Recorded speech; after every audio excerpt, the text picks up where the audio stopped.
How can your company compete? You know, for talent, the talent it needs to remain competitive in today's innovation economy. In this day and age, Atlanta's rapidly growing technology industry, it's not about finding people. It's about finding, recruiting, and retaining exactly the right person for the task and the opportunity at hand. Greetings, everyone, and welcome from the Technology Association of Georgia. It's Tuesday, November 10th, 2015, and this is Tech Talk. I'm your host, Frank Baia. Up to the Tech Talk, the ultimate insight into the state of the tech recruiting and job market in Atlanta, as only one of the industry's top executives and entrepreneurs could provide. That's right, on this edition of Tech Talk, we speak with co-founder and managing director of locally based technology staffing and professional service firm eHire, Kyle Tothill. In a few short years, eHire has become one of the most successful and fastest growing firms in its industry, with over 100 employees, and serves diverse customers in Atlanta and across the United States. eHire, attract and recruit great people for its clients, build customer-facing applications, and solve challenging business problems. Kyle, he's a proven entrepreneur and tech community leader. During his 17 years of experience, he has successfully started 4 professional services companies and 1 software firm. From what has changed in the last 5 years to what employers can do to attract great people, to the bottom line, what does the future hold for the Atlanta tech marketplace? It's real-world knowledge that can best be described as game-changing, as this thought leader shares the facts and clears up any confusion in successful recruitment and staffing in the ATL. The Tech Talk gets the answers and the insights as we speak with eHire co-founder and managing director, Kyle Tothill. This edition of Tech Talk is brought to you by GlobalSpeak.com, new media consultants, corporate video and audio communications, video and audio production and distribution, live and virtual event production. Tag TV and Tag Radio is a service of GlobalSpeak.com, creatively delivering powerful marketing, video, and audio solutions. Kyle, welcome to Tech Talk. Hey, Frank, how are you? I'm happy to be here. Pretty dynamic and exciting times for tech recruiting and the job market. Certainly the dynamics across all of the verticals, they're no longer happening just in silos with each individual industry. It seems to be disrupting it across all of the horizontals, every industry that's out there, whether it's internet security or CRM or health IT, it can go on and on and on. Knowing how deeply involved and how aggressive you guys play in that market spot, let's talk a little bit about the state of the tech recruiting situation and the job market. Okay, cool. Well, overall, we feel like the job market is very healthy, specifically in technology, like you just mentioned. But, you know, it's kind of oversubscribed. It's white hot. There's about 8 to 10 open jobs for every qualified candidate right now. Wow. And, you know, these jobs aren't really easy to perform. They take highly skilled, highly educated people. And those types of candidates aren't, you know, grown on trees overnight, right? So I think we have a situation in the marketplace right now that really says, hey, you know, we've got an oversubscribed market. We're not going to see that, you know, wane anytime soon. So really the war is on, if you know what I'm saying. So sure. Great candidates have lots of choices. Market compensation is rising double digits every year. And, you know, it's really a great thing to be a part of. It's all a good thing at the end of the day. You know, we've got a growing market here in Atlanta. The startup community is really starting to boom and scale, and we're starting to see good exits and seeing those entrepreneurs reinvest in the marketplace, which is super awesome. We're seeing large corporations react to the market conditions and adapt to be able to attract great people. And, you know, we're in a place in Atlanta that is diverse economically. There's lots of unique things going on. There's great pillars, not only, like you mentioned, in information security, which is really gaining a huge head of steam with Internet of Things, you know, and all the different cybersecurity issues that are out there, but application development, mobile, you name it, FinTech is huge. And, you know, Atlanta's really become, which is really unique, a great place for sales innovation. You have companies like SalesLoft and Rivalry that are really starting to crop up. Marketo, Pardot, and these areas that are in marketing automation and sales. So you're right. Across the board in technology, the market's super favorable and awesome.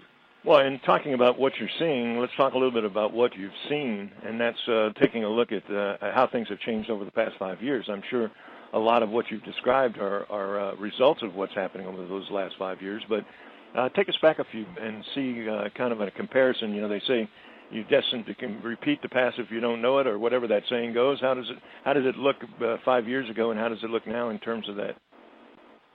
Yeah, that's a great question. I've seen a lot more than 5 years, and it's going back to my earliest days in this business in 1997. The market couldn't be more different.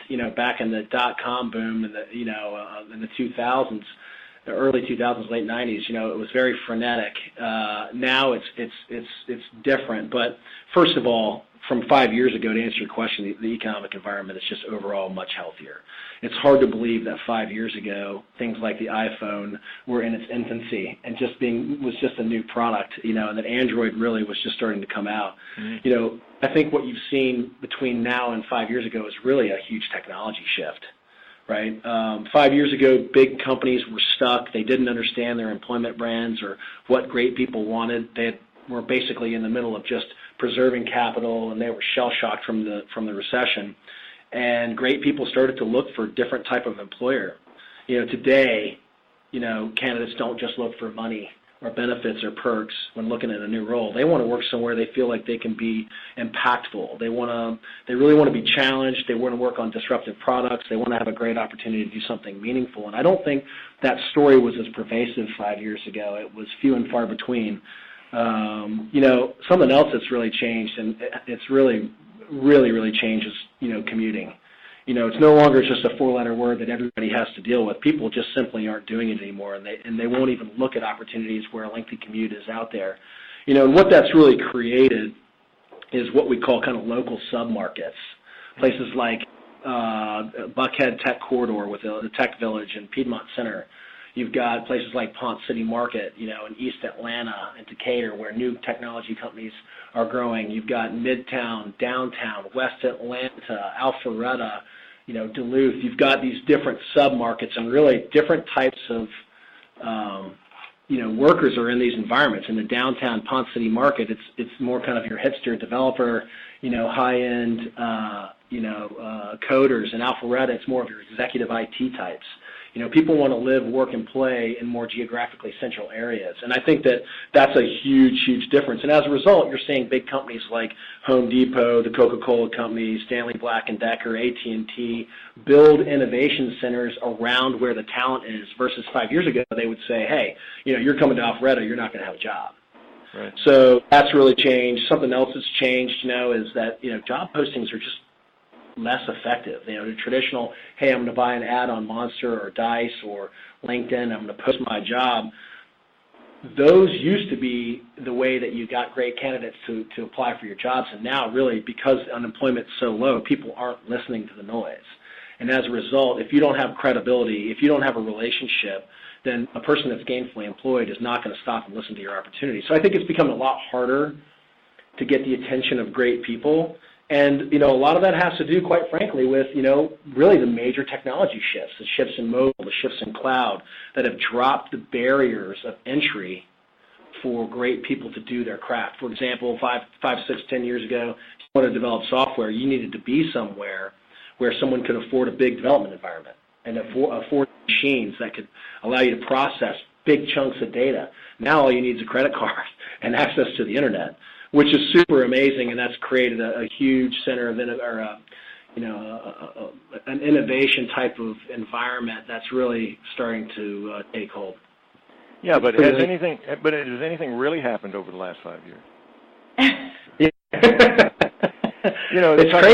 They talk about disruption. I mean, let's just say it's the disruption of things. I mean, everywhere you're talking, and I see it. One of the things I was fascinated, I was talking to an exec at State Farm, and they were talking about relocation as much as it is a quality of life, is doing what you were talking about with innovation centers. They want to locate where the talent is.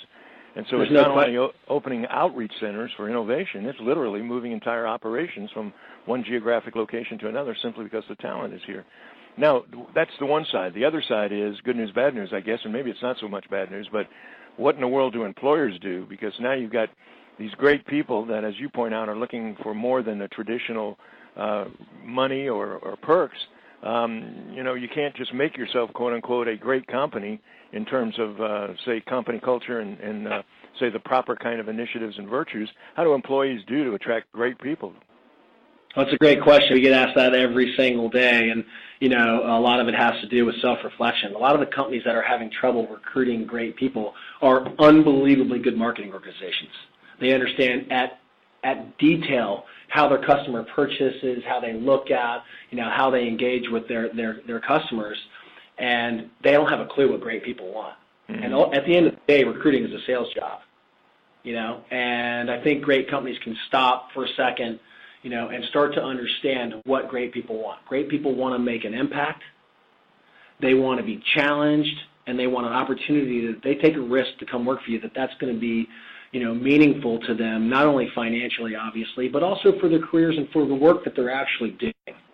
A lot of the time when you go in and inspect, some of these things, with these large organizations like, Coca-Cola or whatever, a lot of them are doing a lot of cool things. They're doing great things with big data. They're building cool mobile applications. They're helping make the world a better place in a lot of cases, and they're making big strides internally, but they don't talk about it. Mm-hmm. And that's a big cultural shift for some of these large organizations to take some of the stuff that they would have traditionally held totally secret and push it out into the public forum and the public ether, because that's what catches the eye of great talent. They need to understand that great people want to be socially aligned with the cause that the companies are undertaking, whether that's some sort of social cause, or if they're making the world a better place. And at the end of the day, compensation and perks are just table stakes for good people. Expect it, but that's not the highest thing that's listed. When we study what great candidates want, and we constantly interview people, we constantly take surveys, because we want to know, because we're obviously in that business, we see that impact is number one weighted attribute by and large by the next attribute. You don't get the compensation until you get down into third or fourth.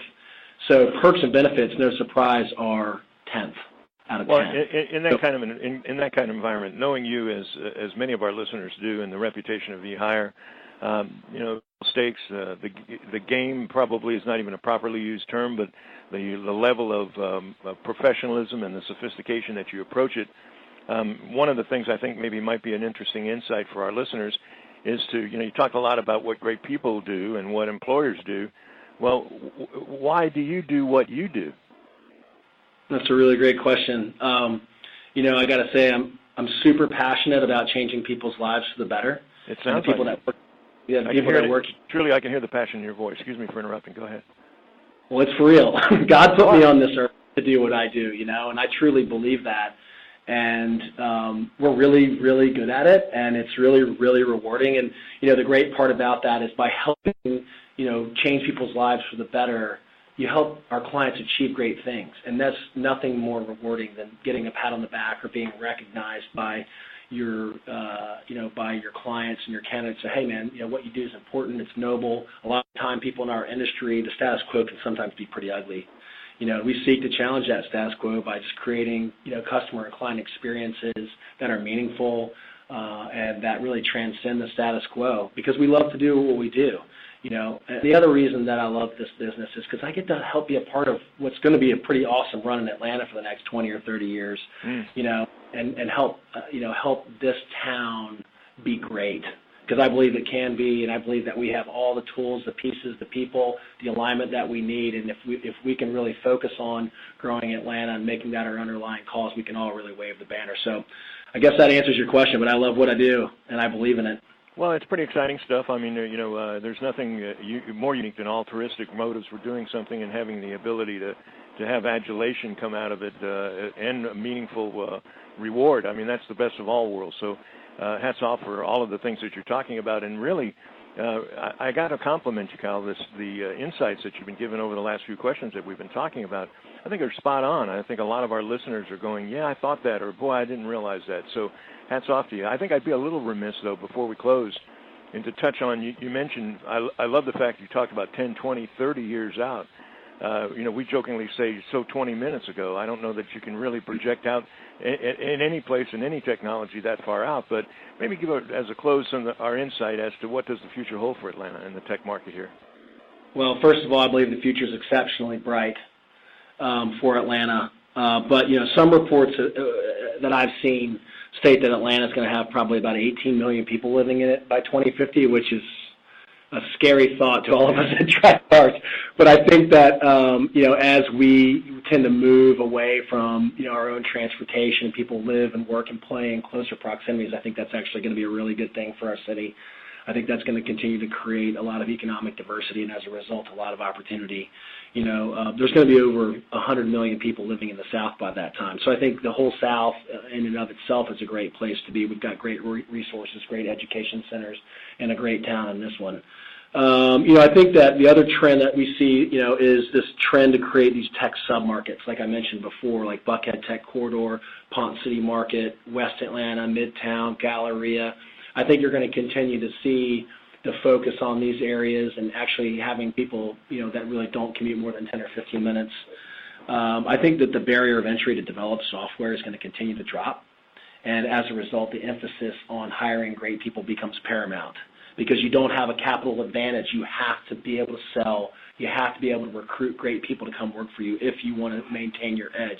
And that is not easy, and you really need to get a great partner like us, like at eHire, right, that understand the market, that have relationships and credibility, that can take your employment brand, package it, and get it in front of great people so that we can get really smart people that otherwise wouldn't be listening, to get your opportunities in front of them. So we feel like we're entering into a new golden age of recruiting and tech employment, and, the future's really bright. I mean, if we can hold on and continue this momentum, the sky's the limit for this town. Vision, leadership, and action. I think that really describes what you've been talking about and what eHire means to a lot of people in the community, and especially to you as well, Kyle. And one point I've got to make, because you said it several times, and I can't resist, and that the future's so bright we all have to wear shades. Oh, man, now I'm dating you and me, right? That's well, dating me for sure. At any rate. Dating me for remembering.